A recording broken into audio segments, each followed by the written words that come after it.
After you have set up the speech recognition model in TwistedWave, you can compare your recorded audio with your manuscript. This is very useful for audiobook narration because it helps you find places where your recording does not match the original text. There are several ways to do this. In this video, I will show you the first method. First, go to the Speech menu. Then click on Load Text Script. TwistedWave allows you to load different types of manuscript files. For example, you can use a TXT file, a PDF, or a rich text document. For this example, I already have a TXT file containing the manuscript for the chapter I recorded. I will select that file and click Open. Now you can see that the text appears in a separate window. This is the text that should have been recorded for this chapter. However, at this point, nothing has been compared yet. I have loaded the manuscript, but TwistedWave still needs to compare it with the recorded audio. To do that, go back to the Speech menu. Then click on Recognize Speech. TwistedWave will now analyze the recording. After it finishes, you will notice two things. First, TwistedWave creates a transcription of your recorded audio. Second, when you look at the manuscript, some of the text now has a yellow background. The highlighted text represents the parts of the manuscript that TwistedWave was able to match with your recording. You will also notice some text that is not highlighted. These sections indicate places where the manuscript and your recorded audio may not match. This could happen because you missed a word, changed a word, added something, or recorded a sentence differently from the manuscript.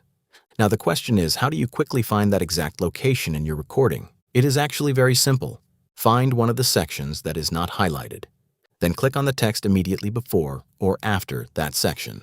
When I click here, you can see a green line appear in the TwistedWave waveform. That green line shows the corresponding location in the recording. If I click somewhere else in the manuscript, the green line moves to that location. Let me zoom in on the waveform so you can see this more clearly. Now it is easier to see where each section of the text corresponds with the audio.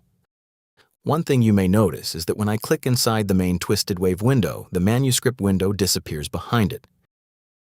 You do not need to load the manuscript again. Instead, go to the Window menu. You should see the TXT file that we already opened. Click on it, and the manuscript window will come back to the front. I can continue checking the recording. For example, if I click near one of these unmatched sections, TwistedWave takes me directly to that part of the audio. I can listen to it and find out what happened. Maybe I missed part of the sentence, maybe I pronounced something differently, or maybe I recorded something that was not in the manuscript. The important thing is that I can quickly identify the location without manually searching through the entire chapter. And if I need to fix something, I can go directly to that section and re-record it using punch and roll in TwistedWave. This can make proofreading a long audiobook chapter much faster. So, this is method number 1 for comparing your audiobook manuscript with your recorded audio in TwistedWave. In the next lecture, I will show you method number 2.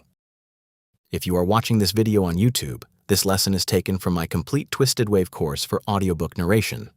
In the full course, I show you the complete workflow for producing an audiobook in TwistedWave, including recording, editing mistakes, re-recording with punch and roll, processing your audio, proofreading it against the manuscript, and preparing the finished audio for publishing.